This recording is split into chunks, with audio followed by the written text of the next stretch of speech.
You already know. You have known for a while now. That feeling in your chest when they speak, that slight tightening, that half-second delay before you decide to trust the smile. That is not paranoia. That is pattern recognition. Your body understood the game before your mind was willing to play it. And every time you ignored that signal, you paid for it. In silence, in lost ground, in credit that went to someone else's name while you watched from a seat you didn't realize was assigned to you. Here is what they are doing right now. They are managing you, not with weapons, not with obvious cruelty, with something far more efficient, information. They know how you respond to criticism, so they deliver it publicly. They know what you need to hear to stay compliant, so they say it just often enough to keep you still. They know which version of yourself you show the world, and they have built a narrative around a version of you that keeps them safe and keeps you small. You haven't been betrayed.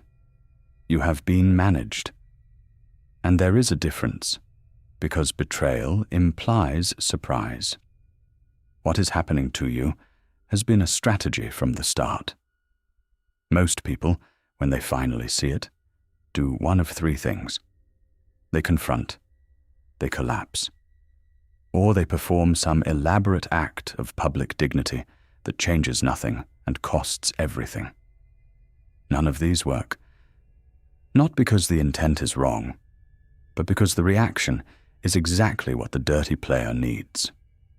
Your emotion is their oxygen. Your defense is their evidence. Your outburst is the story they will tell for years. Nietzsche understood something most people never will. The game is not won by those who feel most. It is won by those who feel in private and execute in public.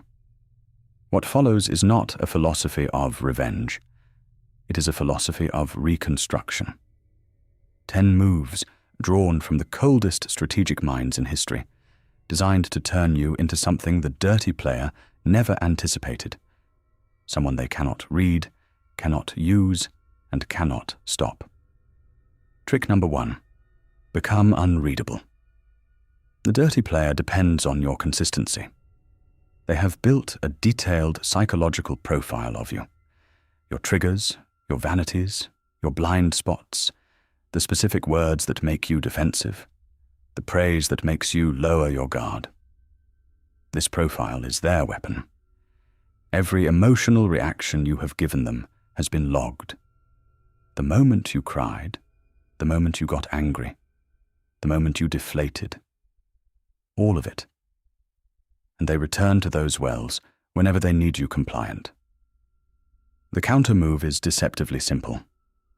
Stop being legible, not through performance, but through genuine internal recalibration. Begin to separate your external expression from your internal state. When they say something designed to provoke, respond with measured neutrality. Not cold, not hostile, neutral, the blankness of a window showing nothing.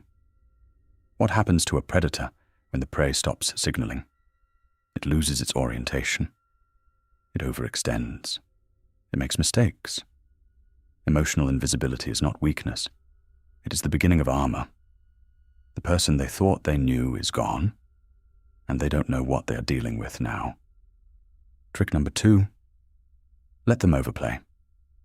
Strategic patience is perhaps the most underestimated weapon in human history. The dirty player needs to maintain dominance, and dominance requires frequent demonstration. This is their flaw. Every time they assert control, rewrite a narrative, or take another small piece of your territory, they are making a move on a board they think they own. Let them play. A chess grandmaster does not respond to every pawn advance. He builds a position. He waits for the moment where the opponent's aggression becomes overextension, where the pieces that were meant to dominate are suddenly exposed and isolated. Your opponent is playing fast. You are playing long, and the longer the game, the more their pattern of behavior becomes visible to everyone around them, not just you. You need do nothing but remain composed and let time do the excavation. The truth about dirty players is that they always reveal themselves.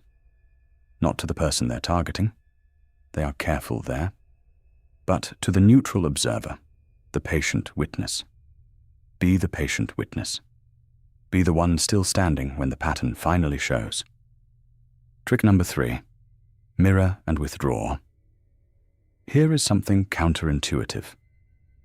Before you disappear, you give them exactly what they want. Briefly, deliberately, strategically. Engagement, warmth, investment. Not because you mean it, but because you are about to create a vacuum. When you suddenly withdraw that warmth, completely, cleanly, without explanation, the human psychology of attachment turns against them. They will pursue. They will question. They will wonder what changed. And that wondering costs them cognitive energy they were spending on managing you. The mirror is a tool. Reflect their best expectations back at them. Create the emotional dependency, and then remove the reflection. What they feel in the absence is not your concern. What matters is that you are no longer the one pursuing relevance in their world. They are pursuing it in yours. The dynamic has just reversed. And you made no announcement. You simply stopped showing up as the version of them they needed. Trick number 4. Never argue inside their narrative. This is where most people lose without knowing it. The dirty player is a skilled storyteller. They have crafted a version of events in which they are reasonable, and you are the problem. The oversensitive one, the unstable one, the one who can't take feedback, the one who always makes things personal.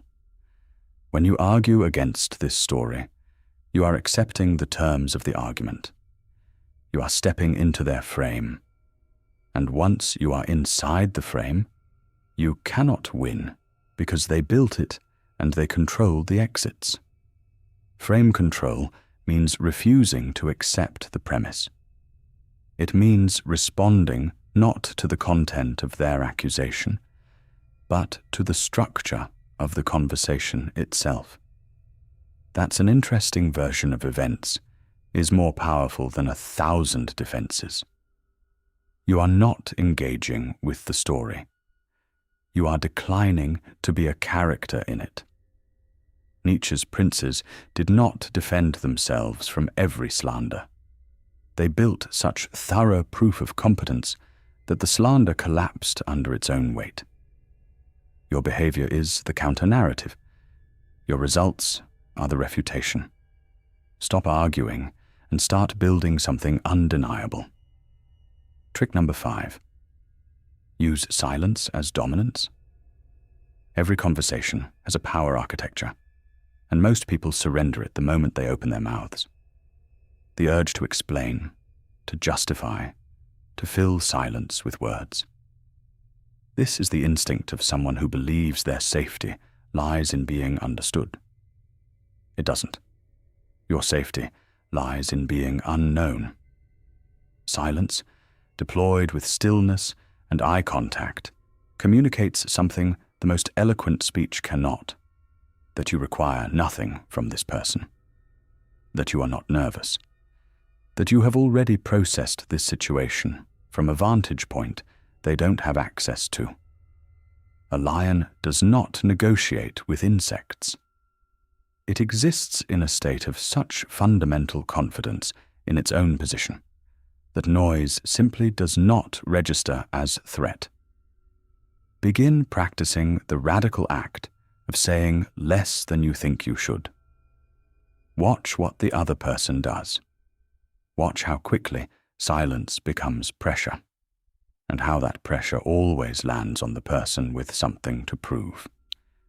it will rarely be you. Take a breath here, because there is something that needs to be named before we go further. If you have been in this situation, if you are watching someone systematically diminish you, steal your narrative, use your trust as a targeting system, then you have probably already tried the reactive version of this. You confronted them, and it became a performance about your instability. You defended yourself, and the evidence they cited was your own words, stripped of context. You appealed to mutual respect, and they agreed enthusiastically, then continued doing exactly what they were doing. None of those approaches failed because you lacked courage. They failed because they were built on the premise that this person is operating inside the same social contract you are. They are not. This is not a conflict between two people trying to communicate honestly. This is a dynamic with one person trying to maintain control. And the moment you stop responding to it as the former and start navigating it as the latter, everything changes. This is not about punishing them. They are, on some level, irrelevant to the mission. This is about extracting yourself from a game you never agreed to play, and becoming the kind of person they never would have targeted if they had seen you clearly from the start. Trick number 6. Expose nothing. Observe everything. Information asymmetry is the oldest form of power, and it is almost entirely self-generated. Every piece of information you have shared, your doubts, your ambitions, your relationships, your plans, has been catalogued and converted. Not deliberately, perhaps, but the dirty player uses what they know. So stop providing inventory. This is not about becoming cold or closed. It is about understanding that in any environment where someone is operating against you, the less they know, the more limited their options. Begin practicing a simple discipline. For the next 30 days, share nothing about your future plans with anyone you do not completely trust. Speak only of what has already happened. Speak of plans only after they are already in motion. Watch how people who assumed access to your interior world begin to lose their grip on predicting your behavior. Watch what they do when the signal disappears. You will learn more about their intentions in 2 weeks of silence than you did in 2 years of transparency. Trick number 7. Become indispensable. Make betrayal look stupid. The dirty player has already calculated what they gain from your diminishment. They have run the numbers. Recalibrate the numbers. The most elegant form of strategic revenge is not conflict. It is becoming someone whose absence is genuinely costly. This is not about performance or posturing. It is about actual, substantive value elevation. Develop a skill they cannot replicate. Build a relationship they cannot access. Produce something that puts your name in rooms they want to be in. When your value rises, the cost of betraying you rises with it. At some point, the calculation changes, and keeping you becomes strategically preferable to undermining you. You have turned their incentives against their instincts. And even if they do nothing to change, even if they continue, the world around you has shifted.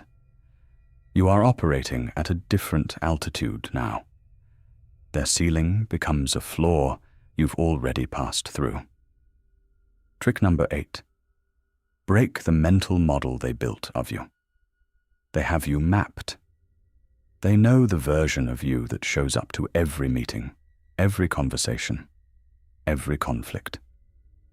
They have built predictions based on that version, predictions that serve their strategy. Destroy the model, not through chaos or contradiction, but through deliberate, surprising expansion. Show up in a room they didn't expect you to enter.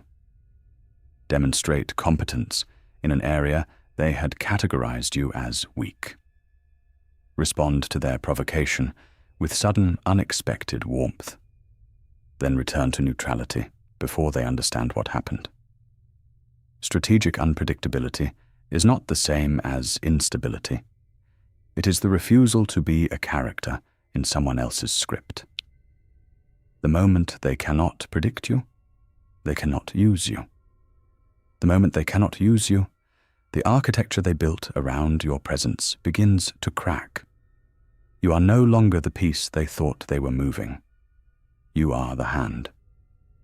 Trick number 9. Build your alliances in silence.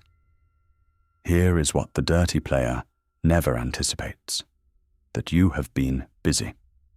While they were managing your reputation in visible spaces, you were building actual trust in invisible ones. Not by campaigning against them, never that. Not by telling people what they have done. That road leads nowhere good. Simply by being the person people want in their corner. By showing up for others without an audience. By creating a web of genuine mutual investment that exists completely outside the dirty player's sphere of influence. When the moment comes, and it always comes, when their behavior becomes undeniable to the room, you will not be standing alone. You will be surrounded by people who chose you based on first-hand experience.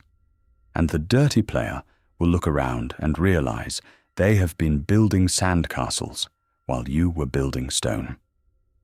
Trick number 10. Walk away like you never needed them. This is the most devastating move in the entire arsenal. Not because it punishes them, though it may, because of what it requires of you. The final move is genuine liberation. It is the moment you stop calculating what they owe you. Stop wanting them to understand what they did. Stop waiting for an acknowledgement that will never come in the form you need. It is the moment you exit, cleanly, quietly, without theater, and begin spending your energy entirely on the construction of a life so full that there is simply no room for the noise they made.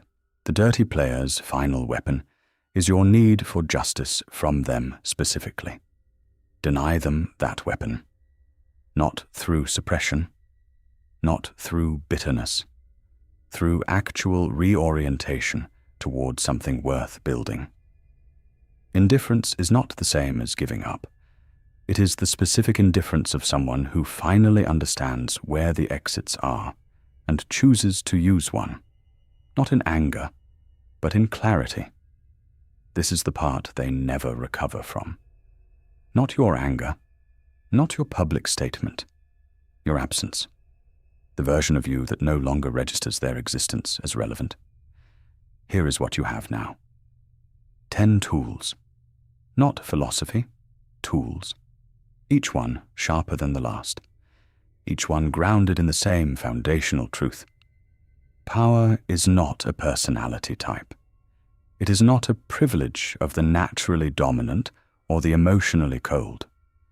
It is a set of behaviors available to anyone willing to stop confusing the world as it should be with the world as it is.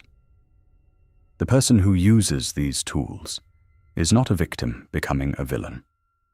They are someone who finally understands the rules, who refuses to keep playing a game while pretending they can't see the board. You have been in that game. You may still be in it right now. That is fine. Now you have the map. The only question left is whether you are willing to stop being the version of yourself they were counting on. Not out of anger. Not to prove anything. Because that version was never the real one anyway.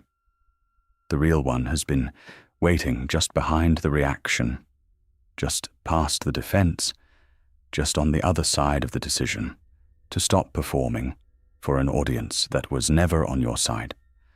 Walk out onto that ground. Build there. Let them look. Let them watch.